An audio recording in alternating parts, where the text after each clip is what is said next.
Olá amigos, aqui é Gustavo Silveira e começa agora mais um episódio do nosso Café com Espiritismo. Hoje gostaríamos de passar no Evangelho de Marcos, capítulo 8, versículos de 1 a 10, em que está narrado a segunda multiplicação dos pães e está dito assim: Naqueles dias, havendo novamente uma turba numerosa que não tinha o que comer, convocando os discípulos, lhes diz: Estou compadecido com a turba, porque já permanece comigo há 3 dias e não tenho o que comer. Se eu os despedir em jejum para a casa deles, desfalecerão no caminho, pois alguns vieram de longe. E os seus discípulos lhes responderam: De onde poderá alguém saciá-los com pães aqui no deserto?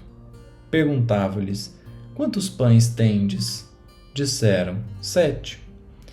Ordenou à turba recostar-se sobre a terra e, tomando os 7 pães, rendeu graças, partiu-os e dava aos seus discípulos para que oferecessem, e eles ofereceram à turba. Tinham também uns poucos peixinhos. Abençoando-os, disse para também oferecer esses. Comeram e saciaram-se, e levaram das sobras dos pedaços 7 cestos redondos.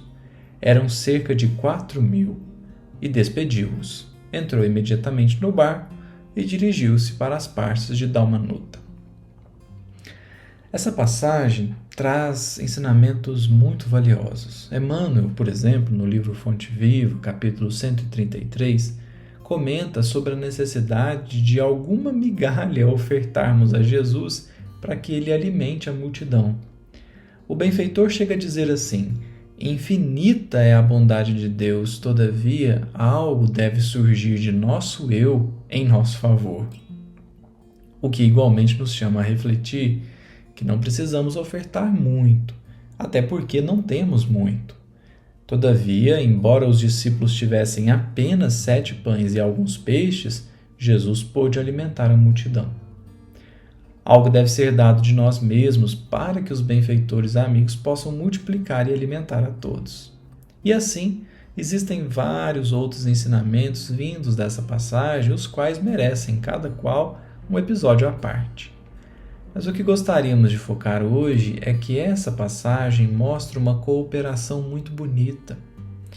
Visto que os discípulos não poderiam multiplicar os pães, Jesus então deixa a distribuição com eles, demonstrando uma vez mais que ninguém pode pretender trabalhar sozinho na seara divina. Ele multiplicou os pães, mas entregou aos discípulos para que os discípulos entregassem para as pessoas, estabelecendo a posição de cada qual, a fim de que todos pudessem ser úteis na tarefa em curso. E isso é extremamente misericordioso, porque dá a todos a oportunidade de trabalhar, de colaborar. Jesus poderia ter feito tudo sozinho? Provavelmente sim. Mas o fato é que ele escolheu envolver os discípulos. Aí está a misericórdia. Cada um ocupou a posição que poderia ocupar. E justamente com essa perspectiva é onde encontramos outra preciosa lição. Jesus é o grande multiplicador das bênçãos. Nós somos os distribuidores daquilo que recebemos dele.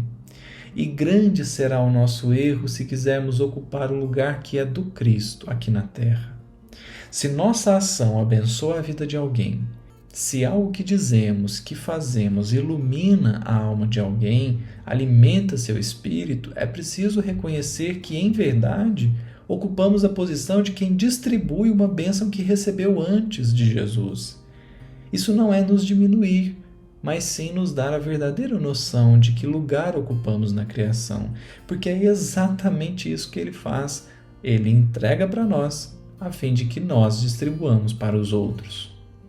O princípio da queda moral de todo discípulo de Jesus é pensar que em si reside o dom. Se não reconhecemos a inspiração do alto, se não reconhecemos a orientação, a intuição e a quantidade de coisas que cooperam com a nossa ação e que estão alheias a nós, então ainda estamos muito enganados a respeito da posição que nos compete ocupar. Isso não nos inferioriza de modo algum, mas nos dá uma perspectiva muito justa e que, sendo percebida, nos facultará maiores chances de bem cumprir a tarefa, porque então evitaremos a tola vaidade de achar que sem Jesus, sem o amparo dos espíritos amigos, podemos verdadeiramente realizar algo de bom no mundo. Nem Jesus trabalhou sozinho, quanto mais nós, discípulos dele.